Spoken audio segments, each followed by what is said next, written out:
It's day 70 of taking my life back with the carnivore diet. Today we're going to talk about dairy, inflammation, and casein. Welcome back to the channel. I'm Karyn, and my husband Dan and I are working our way toward retirement, and one of the things that we are currently focused on is our personal health. We don't want to just make it to retirement. We want to be healthy and thrive in our retirement. So I am currently on the carnivore diet. Dan is on the ketovore diet, and we are making things happen. If you have not hit that subscribe button down at the bottom and the bell icon to get notified whenever I upload a new video, why haven't you done that? Why don't you do it right now? Quick update on the caffeine challenge for me. It's been a little over a week, 8 days, that I have not had any caffeine. And I have to tell you, I don't know if you can tell, but this week I've gotten a little bit more energy. And weirdly, you would think, if you eliminate caffeine that you're going to be lacking energy, right?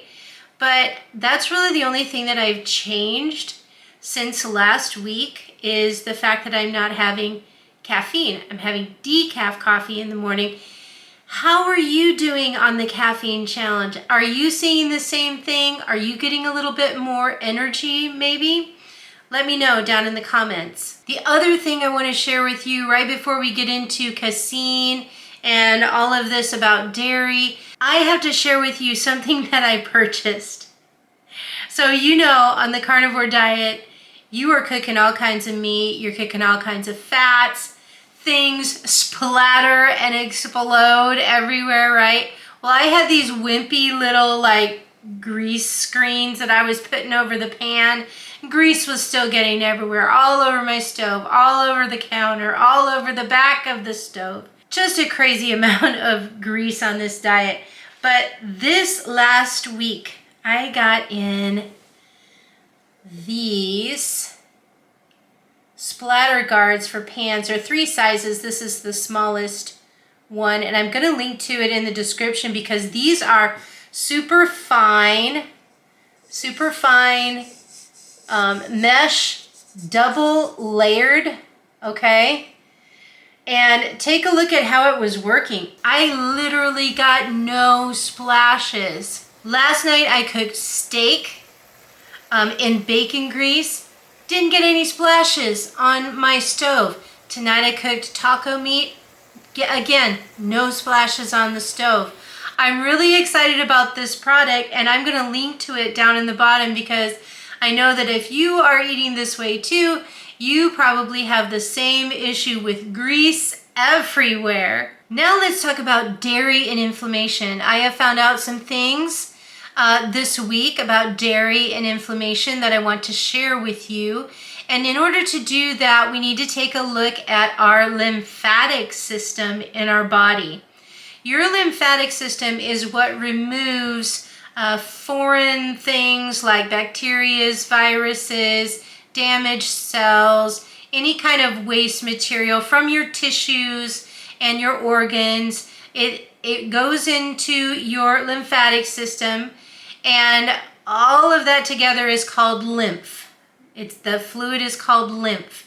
So your lymphatic system moves that lymph through vessels, and it moves it up in your body, from your lower body up.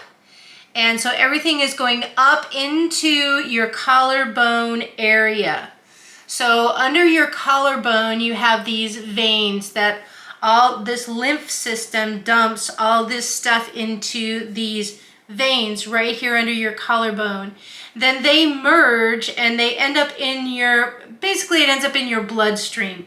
The fluid ends up in your bloodstream and is eventually eliminated from your body. But if you have a problem with your lymphatic system, say me for example, my lower legs, my calves seem to be randomly tight, and today they're tight yet again, which is another reason why I was looking up all of this information.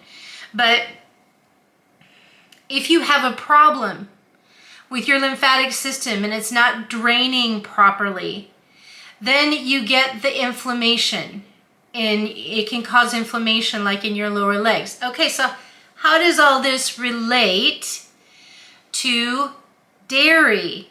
Okay, dairy is basically made up of milk fat, milk proteins, and then lactose sugars, is another component.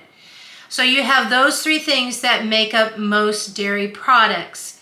Now, if you take a look at just regular milk, that's going to contain a lower fat percentage. The more you go down the scale, like let's say you go to half and half instead of milk, well then you've got more fat in it.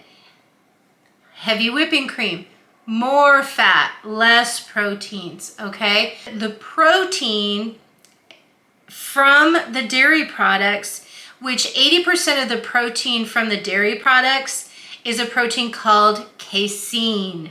Your lymphatic system has vessels that are very small, and the casein, when you ingest it, your body can't break it completely down, but it's carried throughout your body, and then whenever it gets to the lymph system, that's the part of the casein and the proteins that can't be broken down, and so that needs to be eliminated. Once it gets into your lymph system, the particles that make up the casein protein are about the same size as the vessels that are trying to eliminate the particles. So what can happen is that casein can block vessels, okay? So that is what, those blockages is what causes the inflammation, because your body, gets sluggish. I read one study where they injected rats with casein, and they found that right after they injected the rats with casein, their lymphatic system slowed up to 50%. The blockages is what causes inflammation, and that's why some people can't have dairy as much as other people. Some people seem to tolerate it fairly well, others not so much. So here's what I'm doing. I'm doing my own dairy detox.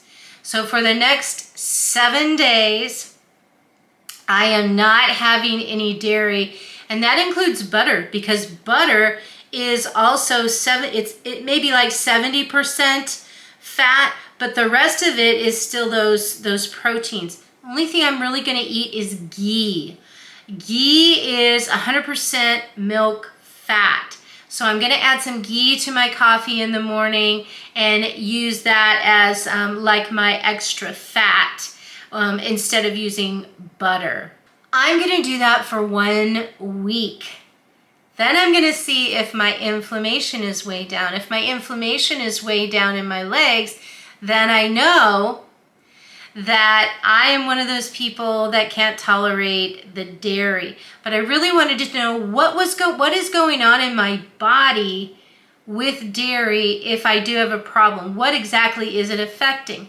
Now, since I found out it affects the lymphatic system, what I also did, because I'm really tight in my lower legs right now, so what I did is I went ahead and ordered this wooden massage tool that you can help to drain your lymphatic system. I'm excited to learn how to use it. I'm excited to get it, and I'll let you know if I feel like it's working. But even if you just use the palm of your hand and you just push up, you just push everything up, because remember, the drain is right here. So if you've got problems in your lower legs, you just want to massage everything up, and you're not going to do it like really hard. You just want a firm pressure, but not hard. It shouldn't hurt. And just push with the palms of your hands up. But I'm going to get this wooden tool so I can do it by myself when Dan isn't available to help me with that. But I'm going to do it every night, and I'm going to see also how that helps, if that really helps get rid of what I've got right now. And honestly, I feel like if I could just get rid of this inflammation in my lower legs, it would really be a game changer for me. Attitude-wise, exercise-wise, I mean, there's so many things I want to do, but my legs feel heavy. They just feel heavy with all of the extra fluid in them. And so if I could just get rid of that. So that's what I've been focusing on this week. I hope that you found some of this information useful for you as well. Thank you for being here today. I'll see you on Saturday for weight loss and wins, and I'm crossing my fingers. We'll see you then.